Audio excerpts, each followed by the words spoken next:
Well, with me now is the geopolitical analyst Marco Vicenzino, a man who's followed this presidential campaign on the ground in the United States and over the course of the last 12 months or so, advised clients all over the world on the possible ramifications of a Trump victory. Welcome to you, Marco.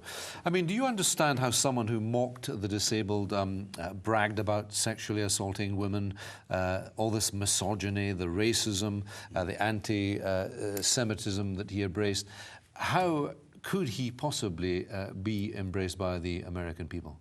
It shows you the level of animosity against the status quo in America. The anti-establishment, the anti-elite feeling is so strong and deep-seated in recent times that, you know, the people, many who voted for Trump, there are a certain core group who are dedicated to him, so you could say loyal to him. But I would think the majority of those who voted for Trump voted against the status quo, voted against the political establishment. There was a candidate, the Democratic candidate, Hillary Clinton, was also a very flawed candidate, had a credibility problem, had a big issue also with women between FBI investigations, previous scandals.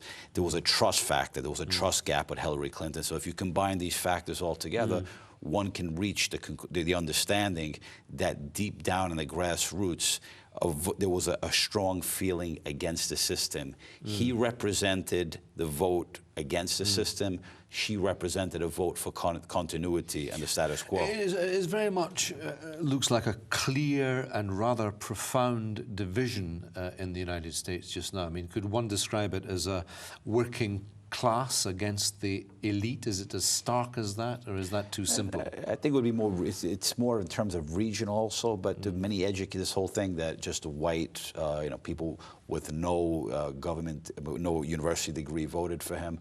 I think as time goes by, that'll be debunked more and more. It was just many, many people. There was a core element of that, but many others in the middle ground. There's a large section, a large segment of the American electorate that is an undecided electorate, that they don't have any particular party affiliation, many independents.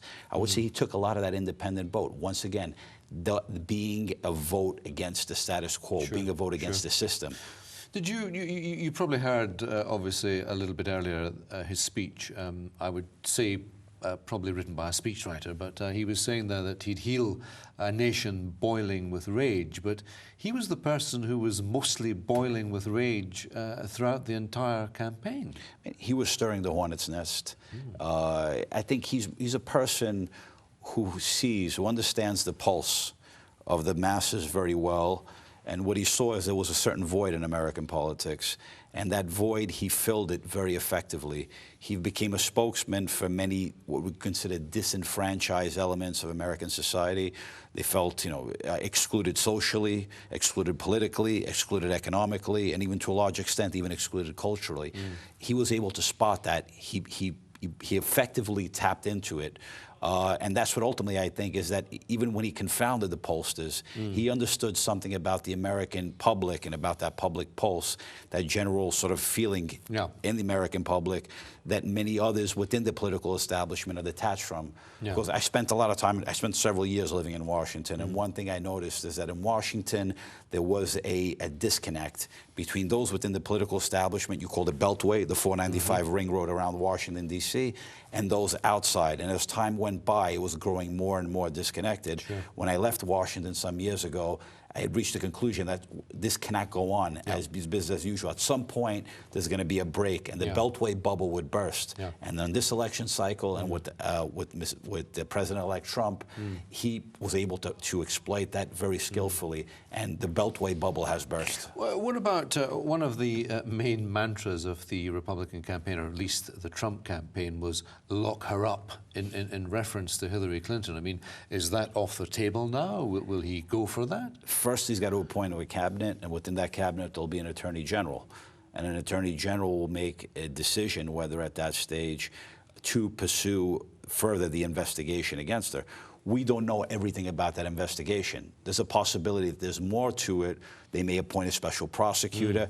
That still remains undecided. That's going to be largely, it's illegal, but also to be a political dimension to it. But that's something that's going to be for the new administration, an attorney general and whether they're going to appoint a special prosecutor. It all depends. Honestly, we have to take a review and assessment of exactly what the subject matter is, and that's going to be a determination they'll have to make. Sure. Marco Vicenzino, thank you very much indeed for that analysis.